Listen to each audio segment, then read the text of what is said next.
Perkenalkan, nama saya Putra Pardosi, kelas 11 MIPA 1. Pada video kali ini saya ingin menjelaskan tentang materi alat optik pada bagian kaca pembesar atau loop.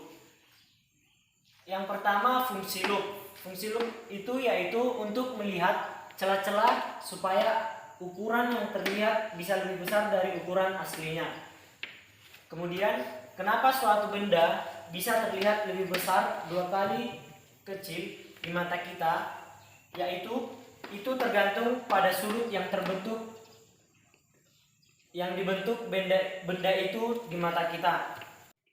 Baik, untuk penjelasan gambar, pada gambar yang pertama, yaitu objek itu kalau makin dekat tentunya sudut yang dibentuk akan menjadi besar, tapi kalau makin jauh sudut bentuknya makin kecil. Itulah sebabnya benda yang kecil kalau kita lihat pada jarak yang dekat, telunjuk kita misalnya kita peragakan, apabila telunjuk kita berada di depan mata kita akan mampu menutupi mobil yang berada di depan kita, karena sudut yang dibentuk sudah besar, sedangkan mobil itu jaraknya jauh, maka sudut itu lebih kecil.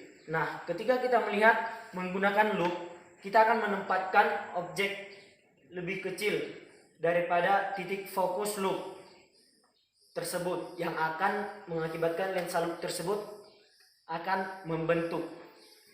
Kemudian untuk gambar yang kedua, yaitu bayangan yang maya di depan lensa itu atau di depan loop tersebut dengan ukuran yang lebih besar dan bayangan loop inilah yang kita lihat, sehingga tampak benda itu akan lebih besar daripada yang kita lihat itu, yaitu adalah bayangan yang dibentuk oleh lensa loop tersebut. Seperti ini. Inilah hasilnya ketika menggunakan lensa loop, dan ini tidak menggunakan lensa loop. Baik, lanjut kepada perbesaran angular. Perbesaran angular disebut dengan perbesaran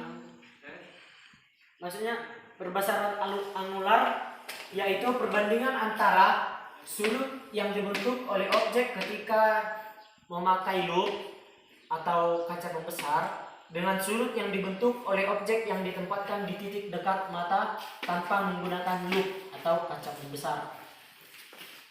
Kemudian untuk penjelasan gambar yang pertama, inilah gambar yang pertama apabila tidak menggunakan loop atau kaca pembesar. Dan pada gambar kedua, inilah hasil ketika menggunakan lensa kaca pembesar atau loop.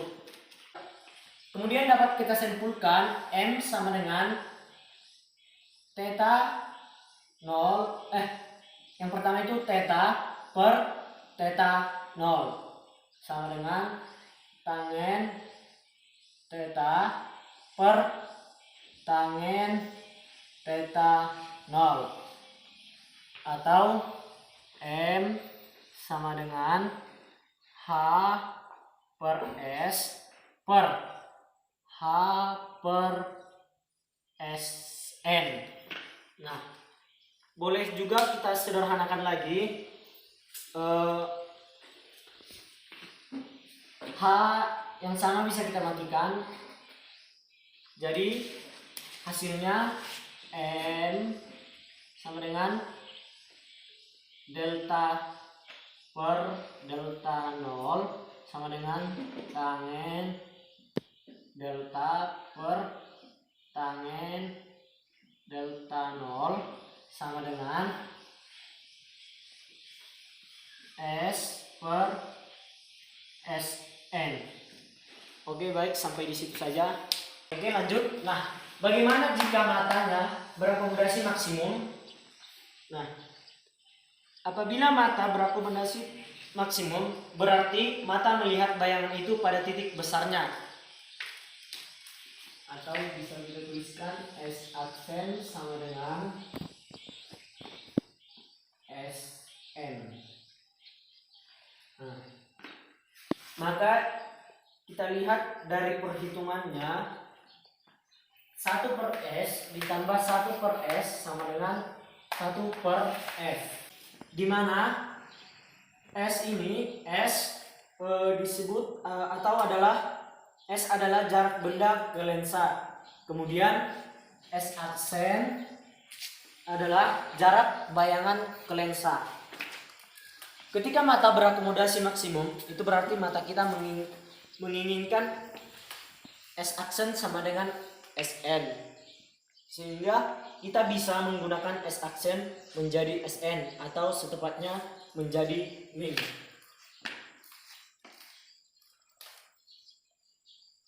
Menjadi S aksen sama dengan SN atau menggunakan min. Jadi di sini menggunakan min.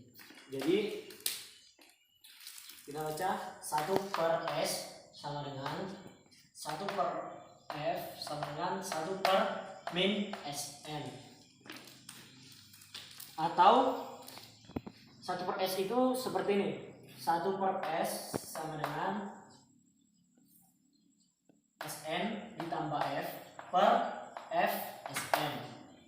Nah, yang tadi SN itu 1 per S nya kita masukkan seperti ini. M sama dengan SN per S sama dengan SN. Kemudian SN ditambah F per F SN, yaitu SN per F ditambah F per F. Jadi hasilnya M sama dengan SN per F ditambah 1. Baik, lanjut. Bagaimana jika matanya tak berakomodasi S aksen?